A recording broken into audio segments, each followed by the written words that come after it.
Isaiah 43rd chapter 16th verse. సముద్రములో త్రోవ కలుగజేయువాడును. ఎవరు సముద్రంలో త్రోవ కలుగజేస్తారు? దేవుడు సముద్రంలో త్రోవ కలుగజేస్తాడు. సముద్రము అనగానే చాలా భయం వేస్తుంది. నాకైతే వాటర్ అంటే చాలా భయం, ఎందుకంటే వాటర్తో కొన్ని బ్యాడ్ ఎక్స్పీరియన్సెస్ ఉన్నాయి నాకు. సో ఎవరికైనా కొంతమందికి ఆ విధంగా భయం ఉంటుంది. సముద్రంని చూస్తేనే, ఆ యొక్క సముద్రంలో ఆ యొక్క వాటర్ని చూస్తే, ఆ యొక్క అలల్ని చూస్తేనే భయం వేస్తుంది. కొన్నిసార్లు సముద్రము లాంటి సిచ్యువేషన్స్ నీకు ఉన్నట్లయితే చాలా భయం వేస్తుంది.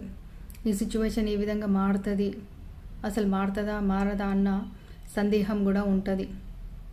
అయితే ఎక్సోడస్ 14th chapterలో మనం చూసినట్లయితే ఇశ్రాయేలీయులను మోసెస్ నడిపిస్తున్న సమయంలో వారు ఈజిప్షియన్స్ ఇశ్రాయేలీయులను తరుముతున్నప్పుడు వారు రెడ్ సీ దగ్గర నుంచి ఆగిపోతారు. ఎందుకంటే ముందుకు వెళ్ళడానికి ఇంకా ఏమీ లేదు, రెడ్ సీ దాటలేని పరిస్థితి. అటువంటి సిచ్యువేషన్లో ఉన్నప్పుడు దేవుడు ఆ యొక్క రెడ్ సీని 2 పాయలుగా చేసిండు. ఇశ్రాయేలీయులను ఆ యొక్క రెడ్ సీ మధ్యలో ఉండి దారి చేసి వారిని ఆరిన నేల, ఎండిన నేల మీద వారిని నడిపించి రెడ్ సీ దాటించినటువంటి గొప్ప దేవుడు. అయితే ఈరోజు నీ సిచ్యువేషన్ కూడా రెడ్ సీ లాంటి సిచ్యువేషనే ఉందేమో. ఇంకా ఈ యొక్క సిచ్యువేషన్లో నాకు దారి తెలియదు, దారి లేదు అని నువ్వు అనుకుంటున్నావేమో. కానీ దేవుడు నీ సిచ్యువేషన్లో తప్పకుండా ఒక దారి నీకు చూపిస్తాడు. Matthew 14th chapter 22nd to 23rd verses చూసినట్లయితే దేవుడు ఆ యొక్క సముద్రం, ఆ యొక్క నీళ్ళ మీద దేవుడు నడిచినప్పుడు అక్కడ ఉన్నటువంటి శిష్యులు భయపడతారు. కానీ ఆ భయంలో దేవుడు వారికి అథారిటీని ఇస్తాడు.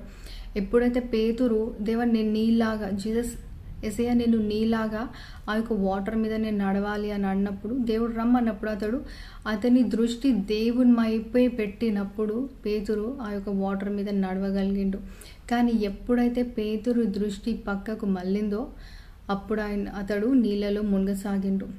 అయితే ఈరోజు నీ సిచ్యువేషన్లో కూడా ఎప్పటి వరకైతే నీ దృష్టి దేవుని మీద ఉంటుందో దేవుడు నిన్ను ఆదుకుంటాడు. దేవుడు నీకు నీ సిచ్యువేషన్లో, నీ సముద్రము లాంటి సిచ్యువేషన్లో దేవుడు దారి కలుగజేస్తాడు. కానీ ఎప్పుడైతే ఇంకా దేవుడు చెయ్యడు, ఇంకా ఈ పరిస్థితి మారదు, ఈ విధంగానే ఉంటుంది, లేకపోతే నాది నేనే ఒక వే చేసుకుంటా ఇందులో నువ్వు అనుకుంటావో అప్పుడు నువ్వు కూడా పేతురులాగా మునిగిపోయే పరిస్థితిలో ఉంటావు. అయితే నువ్వు పేతురులాగా నమ్మి, పేతురు ఏ విధంగా అయితే నమ్మి ఆ యొక్క నీళ్ళ మీద నడిచిండో దేవుడు రమ్మన్నప్పుడు, నువ్వు పేతురులాగా నమ్మి ముందుకు సాగగలిగితే దేవుడు తప్పకుండా నీ యొక్క పరిస్థితిలో ఆ యొక్క దారి లేనటువంటి దారిని కూడా దేవుడు సృష్టించి అందులోంచి నిన్ను తప్పించగలడు. ఈరోజు ఏ దేవుడైతే, అంటే యేసయ్య ఏ విధంగా అయితే రెడ్ సీని 2 పాయలుగా చేసిండో, ఏ విధంగా అయితే దేవుడు నీళ్ళ మీద నడిచిండో, అదే దేవుడు, అదే యేసయ్య నీ సిచ్యువేషన్లో కూడా నీకు తోడుగా ఉన్నాడు. నీ సిచ్యువేషన్ మారతలేదని నువ్వు అనుకుంటున్నావేమో, కానీ మారనటువంటి నీ సిచ్యువేషన్లోనే దారి కలుగజేసే దేవుడు. సో దేవుని మీద నమ్మకం కలిగి పీటర్ లాగా దేవుని వైపు చూస్తూ నడువు. దేవుడు తప్పకుండా నీ ఎర్ర సముద్రం లాంటి సిచ్యువేషన్ని మారుస్తాడు, అందులోండి దారి తీసి నిన్ను బయటికి తెస్తాడు. God bless you.